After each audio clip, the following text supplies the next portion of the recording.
আমি ওই যে বললাম বৃথা একটা ওর আবেগের জায়গা থেকে বলেছে, ওর বাবা শহীদ হয়েছিলেন, ওকে আমরা সবাই চিনি। আহ, তবে আমি যে বললাম যে তোমায় এখন সবাই সবার ঘরে লোক ঢুকিয়ে রাখতে চায়, সবাই সব জায়গায়, সেই গান ছিল না যে কে যে কার পিছনে বুঝি না কার হাতে নচিকেতার হ্যাঁ, সুতরাং লাঠি লাঠি। এখন কথা হচ্ছে যে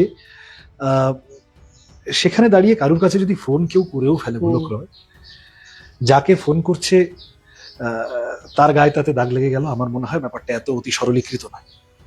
আবার ফোন পেয়েছি তার মানে আমারও একটু গুরুত্ব আছে, সেইটা নিয়ে একটু বাজার করব, এই দেখো আমাকেও ফোন করেছে, সেইটারও খুব মানে হয় না।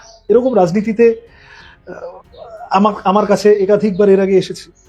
আমি জানি আমার সহকর্মীদের অনেকের কাছে এসেছে এই ধরনের কথা, যে এখন তো সিপিএম পারছে না, তোমরা আমার দলে চলে এসো, তোমরা অমুক দলে চলে যাও, তমুক দলে চলে যাও।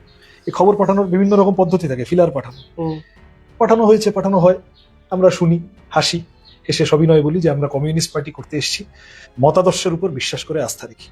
ওটা নিয়ে এই দেখো আমাকে অফার দিয়েছে এই বলে লাভঝাপও করি না। আবার অফারটা পেলাম বলে একটা যে খুব অপরাধ বোধে ভুগতে হবে, কারণ যে অফার দিচ্ছে তার মানে তার দলে লোক কম আছে। এই যে প্রতিকূলকে নিতে হলো, তৃণমূলের যে যুবনেতা ছাত্রনেতা বন্ধুরা আছেন, আমার এটা তাদের কাছে প্রশ্ন যে তোমরা একটু ভেবে দেখো ভাই, তার মানে তোমাদের দল তোমাদের উপর যথেষ্ট ভরসা রাখতে পারে না, সেই জন্য এখন অন্য দলের লোক ভাঙিয়ে নিতে হচ্ছে। তো সেটা তাদের পক্ষেও তো খুব সম্মানজনক নয়। এই দলবদলের রাজনীতি পশ্চিমবঙ্গে ছিল না। পশ্চিমবঙ্গে মুকুল রায়দের হাত ধরে এইসব চালু হলো, আর এখন এটা একটা মারণ রোগের মতো ছড়িয়ে যাচ্ছে।